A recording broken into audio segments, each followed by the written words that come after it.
Online learning should provide an engaging experience for learners to be able to build their skills, learn new knowledge, and ultimately be able to have a great experience in that online environment. In this video, I'm going to talk about strategies for creating engaging learning experiences online. Now, the way we're going to look at this is actually looking at three phases of learning engagement. So when we're going to promote engagement in an online learning environment, we want to first provide some excitement, so get people excited about what they're learning. We're going to help them connect with the content and the experience in meaningful ways.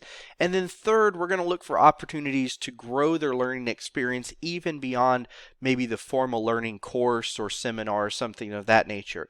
So we're going to look at this from this three-phased approach: excite, connect, and grow. And we're going to explore a few strategies that you can use when you're planning and delivering your online lessons. So first, let's look at the excite phase. So a couple of key questions you're going to want to think through is what will get the learner's attention. So when they interact with a course at the very first, what is going to pique their interest? What's going to make them want to engage with that learning experience?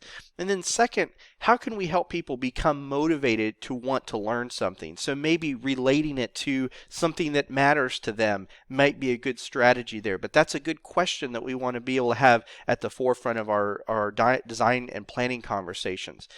We want to answer the question for the learner: how does this help me? We need the learner to be able to see how what they're learning helps them right away. And then finally, what is the value proposition of the learning experience? Does it help someone save time, create new opportunities for themselves, maybe mitigate risk? Looking at the value proposition that's created from learning experiences matters a great deal to helping learners really engage and ultimately achieve that excite phase of the learning engagement process. Now, as we look at the second phase of being able to connect, help learners to connect with the learning experience, we want to again emphasize, how does this relate to me? So as they're working through the content or participating in presentations or lectures or activities, we want to constantly drive home, how does this relate to me and how does this relate to the learner in that case? We also want to look at how do my past experiences relate to this new information. So maybe if I'm in a certain career field, I want to be able to talk about what I already know, but think about what I'm going to learn as a connection point that's there.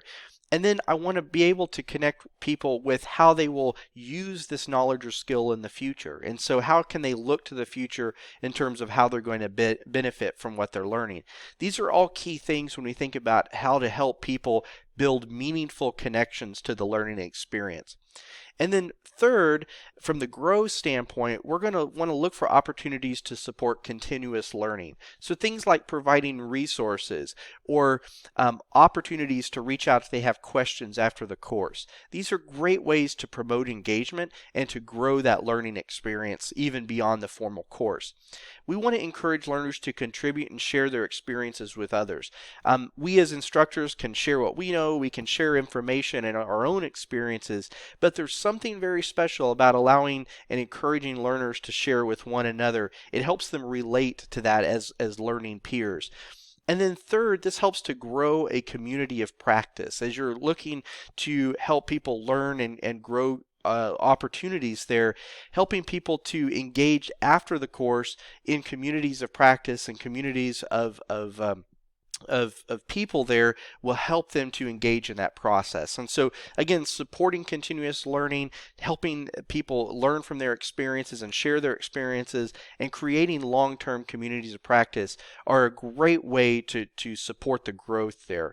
So as we're looking at this from a three-phased approach, again, we want to help people get excited about the learning experience, help them connect in meaningful ways, and ultimately set them up to grow a great learning experience even after the formal course or seminar is completed.